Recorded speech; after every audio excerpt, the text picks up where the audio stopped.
Matthew 26.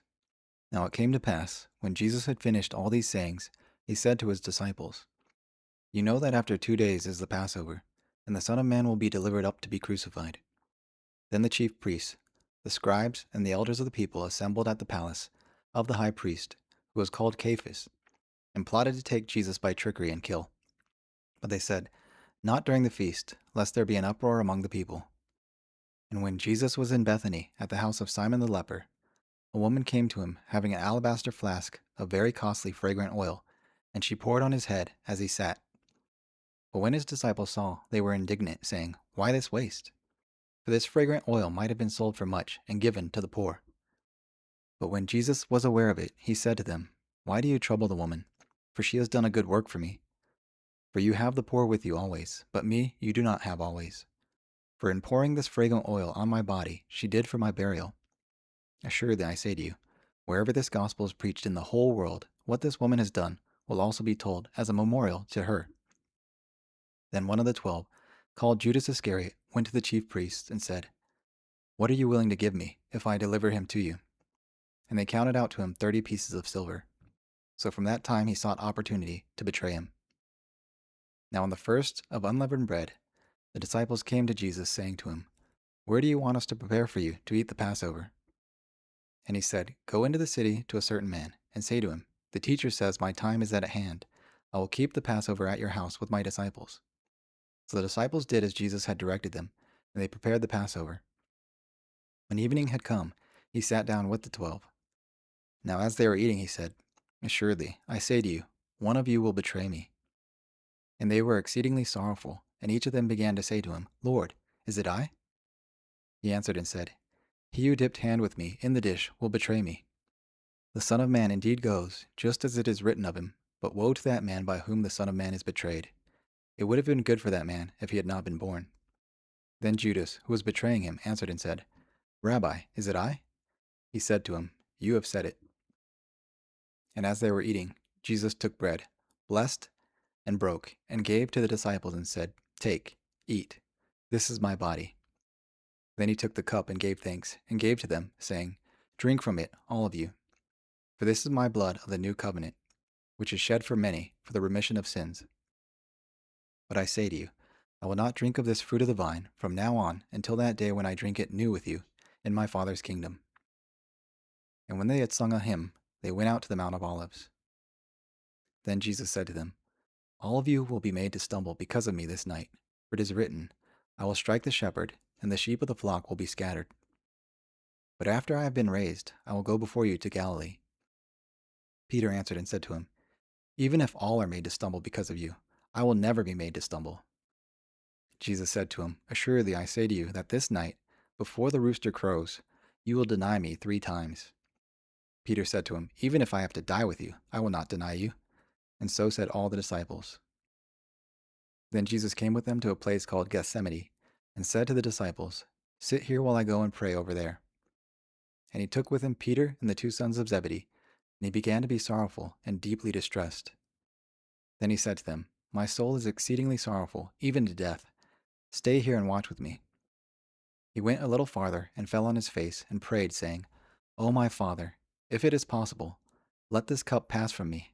Nevertheless, not as I will, but as you. Then he came to the disciples and found them sleeping, and said to Peter, What? Could you not watch with me 1 hour? Watch and pray, lest you enter into temptation. The spirit indeed is willing, but the flesh weak.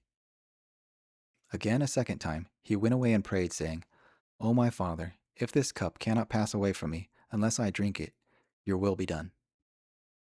And he came and found them asleep again, for their eyes were heavy.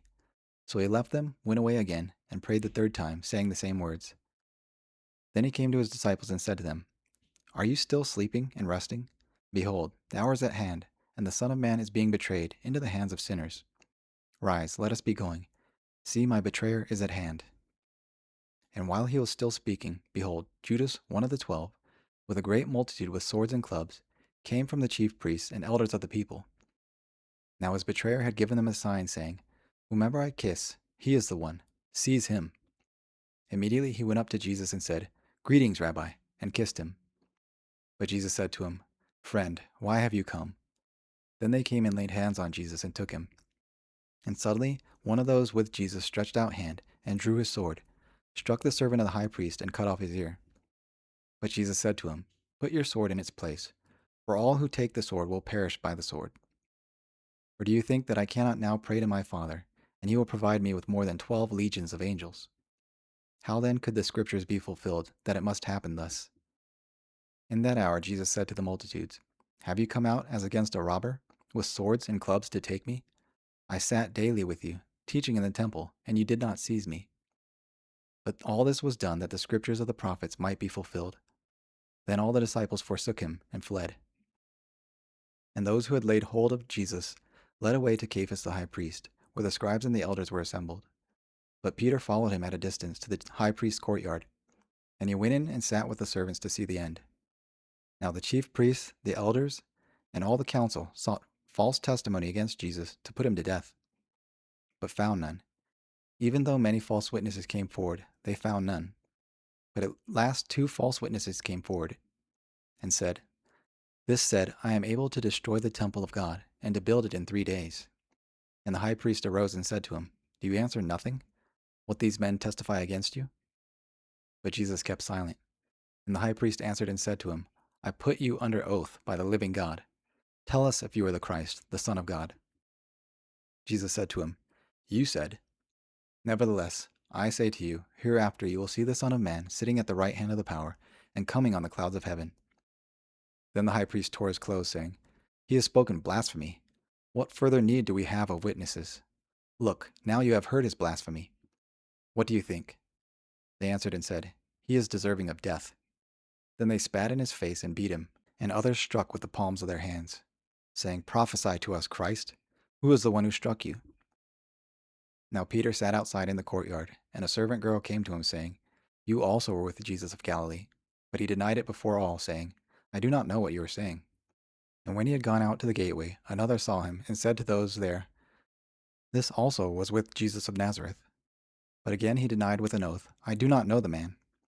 And a little later those who stood by came up and said to Peter, "Surely you also are of them, for your speech betrays you."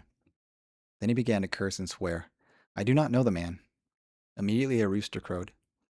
And Peter remembered the word of Jesus, who had said to him, "Before the rooster crows, you will deny me 3 times." So he went out and wept bitterly. Psalm 26 of David. Vindicate me, O Lord, for I have walked in my integrity. I have also trusted in the Lord. I shall not slip. Examine me, O Lord, and prove me. Try my mind and my heart. For your loving kindness is before my eyes, and I have walked in your truth. I have not sat with idolatrous mortals, nor will I go in with hypocrites. I have hated the assembly of evildoers, and will not sit with the wicked. I will wash my hands in innocence, so I will go about your altar, O Lord, that I may proclaim with the voice of thanksgiving, and tell of all your wondrous works.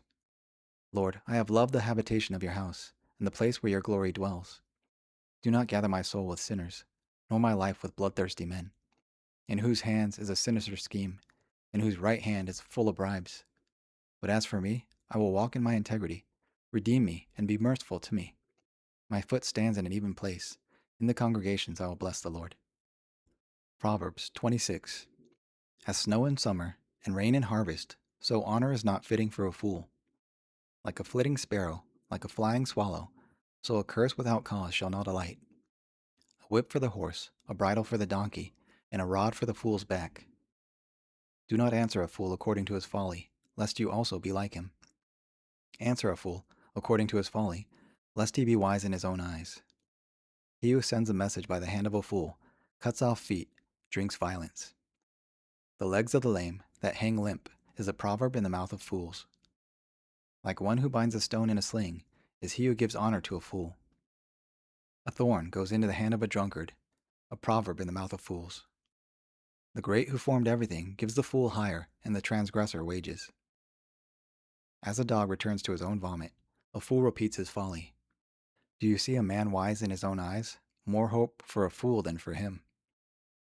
The lazy says, "A lion is in the road, a fierce lion in the streets." As a door turns on its hinges, so does the lazy on his bed. The lazy bears his hand in the bowl. It wearies him to bring it back to his mouth. The lazy is wiser in his own eyes than 7 men who can answer sensibly. He who passes by, meddles in a quarrel not his own, is one who takes a dog by the ears. Like a madman who throws firebrands, arrows, and death, is the man who deceives his neighbor and says, "I was only joking." Where no wood, the fire goes out, and where no talebearer, strife ceases. As charcoal is to burning coals, and wood to fire, so is a contentious man to kindle strife. The words of a talebearer are like tasty trifles, and they go down into the inmost body. Fervent lips with a wicked heart are earthenware covered with silver dross. He who hates disguises with his lips, and lays up deceit within himself.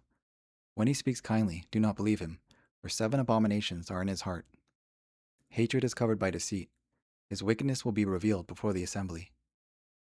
Whoever digs a pit will fall into it, and he who rolls a stone will have it roll back on him.